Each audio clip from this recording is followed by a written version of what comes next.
Just ওয়েদারটা দেখো তোমরা। ও হো হো, এটাই হলো গ্রামের পরিবেশ। দেখো আর এদিকে দেখো সবুজ ধান ক্ষেত, তার মধ্যে দিয়ে বৃষ্টি হচ্ছে, মেঠে রাস্তা। ও কি ওয়েদার, পুরো প্রেমে পড়ে যার ওয়েদার। দেখো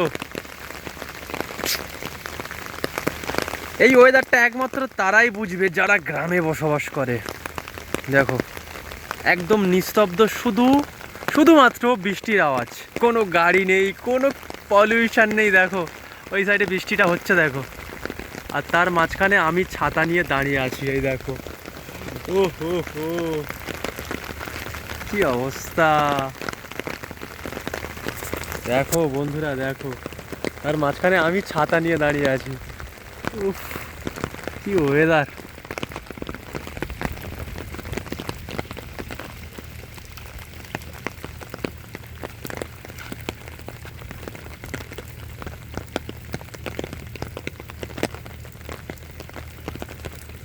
এরকম কারা কারা প্রকৃতি প্রেমিক আছো, মানে প্রকৃতিকে উপলব্ধি করতে ভালোবাসো, তারা একবার কমেন্ট করে যাও।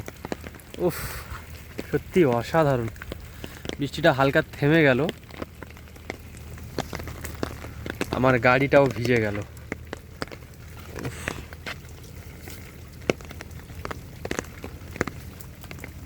বৃষ্টিটা পুরোপুরি থেমে গেল।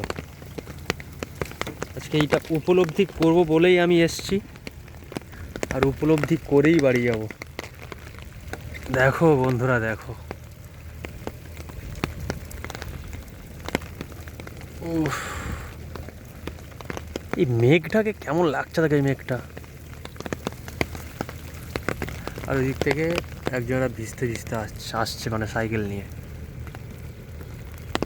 শুধু এখানে একটা জিনিসের আওয়াজ পাবে, বৃষ্টির আওয়াজ। আর ওই দূরে দেখো ওখানে একটা জেসিবি দিয়ে মাটি কাটা হচ্ছে, সেই জেসিবির আওয়াজটাই আসছে। দেখো অনেকটা মাটি কাটা হচ্ছে, এই দেখো। তাছাড়া এমনি কোনো আওয়াজ পাবে না, শুধু বৃষ্টির ছাড়া। দেখো বন্ধুরা, দেখো ও এই দিকের ওয়েদারটা দেখো। ও পুরো মেঘালয়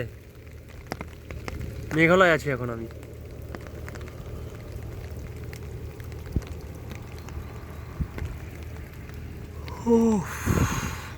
মনোমুগ্ধ হয়ে গেলাম।